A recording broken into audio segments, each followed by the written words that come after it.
தெரிந்து கொண்டார். கடைசியாக 2 தெசலோனியர் 2:17 அவருடைய நற்கிரியைகளிலும் நல்வசனத்திலும் உங்களை ஸ்திரப்படுத்தும்படி, திரும்ப சொல்லுகிறேன், நற்கிரியைகளிலும் நல்வசனத்திலும்.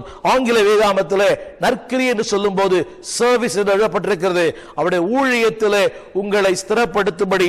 ஒருவேளை சோர்ந்து போன ஊழியர்கள், நம்பிக்கை இல்லாத எங்கள் ஊழியர்கள், இந்த வேதம் சொல்கிறது உங்களை தேற்றி எல்லா நல்வசனத்திலும் உங்களை நற்கிரிகளும் ஸ்திரப்படுத்தும்படி. இந்த நாளிலே சோர்ந்து போன, நம்பிக்கை இழந்த, ஊழியத்திலே மடங்கடிக்கப்பட்ட, அதாவது மக்களுடைய துரோக செயல்கள், வஞ்சகத்தால் வீழ்த்தப்பட்ட என் அன்பு ஊழியர்களே, உங்களை ஸ்திரப்படுத்த, உங்களை தேற்ற, உங்களுடைய ஊழியத்தில் உங்களை இன்னும் உறுதிப்படுத்த. ஒருவேளை ஊழியம் செய்து செய்து சோர்ந்து போய் பலனை எதிர்பார்த்து ஏமாற்றம் அடைந்திருக்கிற என் அன்பு ஊழியர்களே, ஒருவேளை ரிசல்ட் இல்லாமல் இருக்கலாம், ஆனால் உங்களுக்கு ரிவார்ட் நிச்சயம். இந்த ஆண்டவர் உங்களை தேற்றி, உங்களை ஸ்திரப்படுத்தி, உங்களை நற்கிரியைகளை பெருக செய்வார். இதற்காகவே நீங்கள் தெரிந்து கொள்ளப்பட்டீர்கள். திரும்ப சொல்லுகிறேன், the reason of your choice. ஆண்டவர் உங்களை தெரிந்து கொண்டது ரட்சிப்பை அடைய. ஆண்டவர் உங்களை தெரிந்து கொண்டது சத்தியத்தை விசுவாசிக்க. ஆண்டவர் உங்களை தெரிந்து கொண்டது உங்களை பரிசுத்தமாக்க. ஆண்டவர் உங்களை தெரிந்து கொண்டது அவருக்கு பிரியமான வாழ்க்கை வாழ. ஆண்டவர் உங்களை தெரிந்து கொண்டது கிறிஸ்துவின் மகிமையை நீங்கள் அடைய. உங்கள் மூலமாக இந்த உலகம் கிறிஸ்துவின் மகிமையை காண. அடுத்தபடி நீங்கள் எதற்காக தெரிந்து கொள்ளப்பட்டீர்கள்?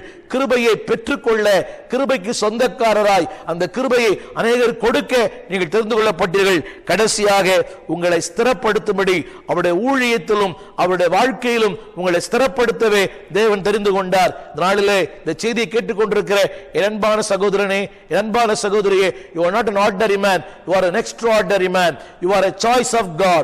நீ தேவனுடைய ஒரு மிகப்பெரிய தெரிந்து கொள்ளுதல்.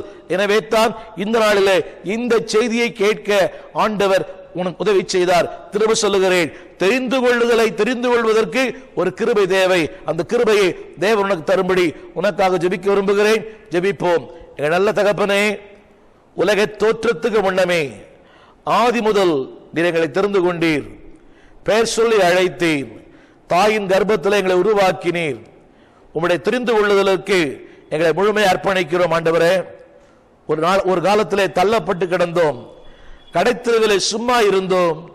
சும்மா இருந்த எங்களுக்கு ஒரு வாழ்வு தந்து, சும்மா இருந்த எங்களுக்கு ஒரு அர்த்தத்தை கொடுத்து, எங்களையும் இன்றைக்கு சீர்படுத்தி ஸ்திரப்படுத்தி, ஆண்டவரே உமக்கு பிரியமாய், அநேகருக்கு பிரியமாய் உம்முடைய மகிமையை காண, உம்முடைய மகிமை வெளிப்படுத்த எங்களையும் தெரிந்து கொண்டீரே. தெரிந்து கொள்வதற்காய் நன்றி. கடைசி வரையும் அது தெரிந்து கொள்வதற்கு உண்மையாய் வாழ, உத்தமமாய் வாழ பலன் தாரும், கிருபை தாரும். இயேசுவின் நல்ல நாமத்தில் எங்கள் நல்ல பிதாவே, ஆமேன், ஆமேன். God bless you. கர்த்தர் உங்களை ஆசீர்வதிப்பார்.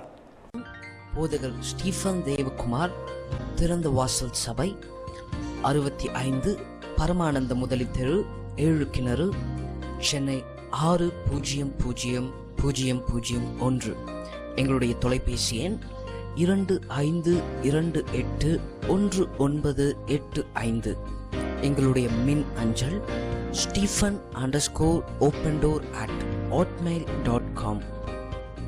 In English, Pastor Stephen Devakumar, Open Door Church, number 65, Paramananda Mudali Street, 7 Bells, Chennai 600001. Our phone number 25281985. Our email address stephen_opendoor@hotmail.com.